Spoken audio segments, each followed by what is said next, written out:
Welcome back to Gen ZU. Today we dive into the dynamic and revolutionary period of second wave feminism, which truly took off in the early 1960s. This was a time of immense social change influenced by the Vietnam War, civil rights movement, and a burgeoning sense of dissatisfaction among many women with their traditional roles in society.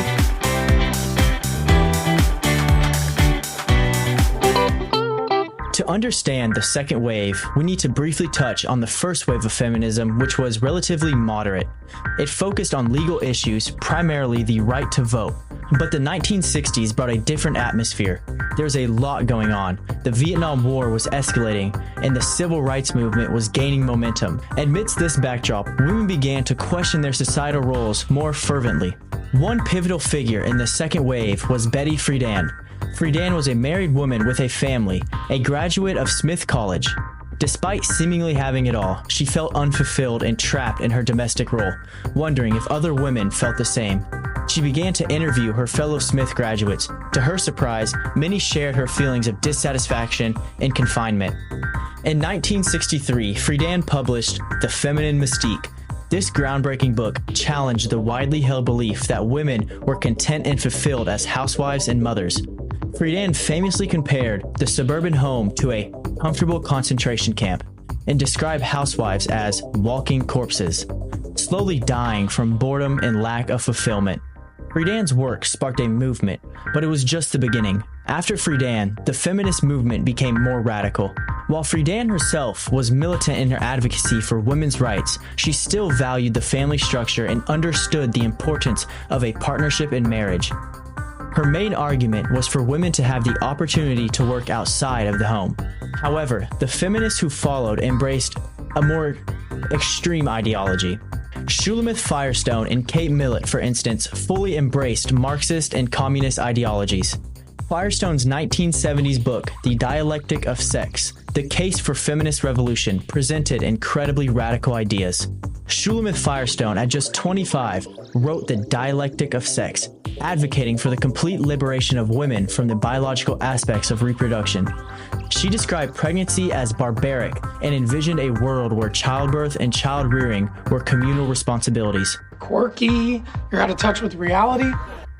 Firestone believed that by eliminating these traditional roles, women would be free and truly equal to men.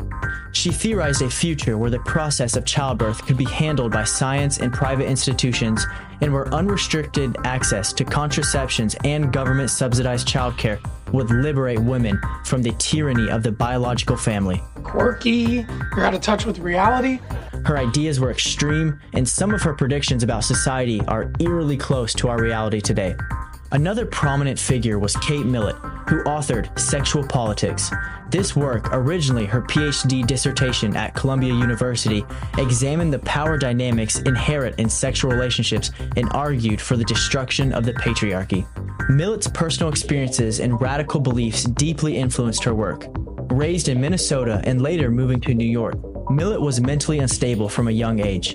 Despite her struggles, she became a significant force in the feminist movement, pushing for the elimination of traditional marriage and the nuclear family.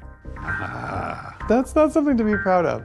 In August 1970, Millett was featured on the cover of Time magazine, where she was labeled the Mao Zedong of women's movements.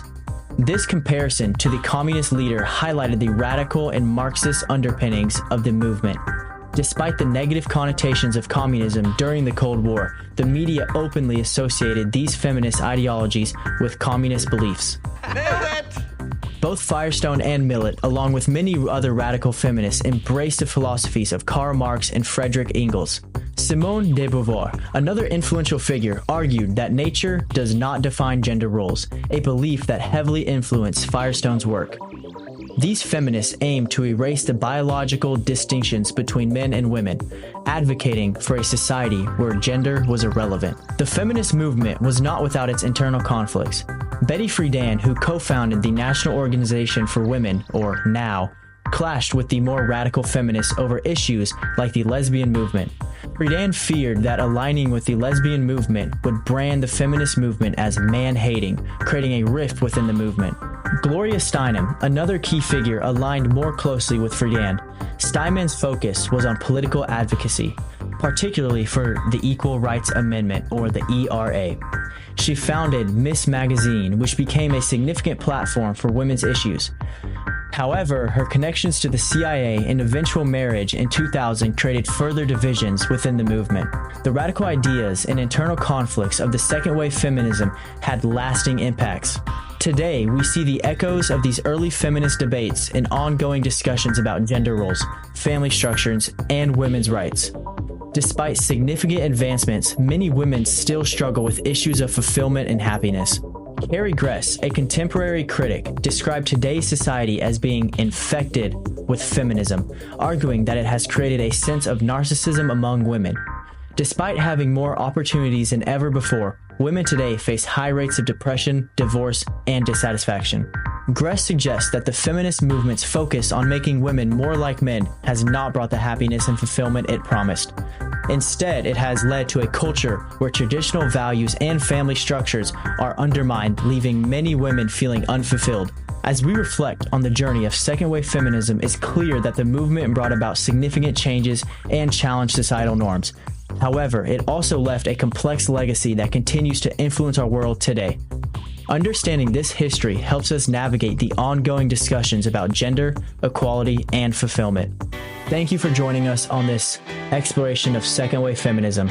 Don't forget to like, share, and subscribe for more deep dives into the history and impact of social movements.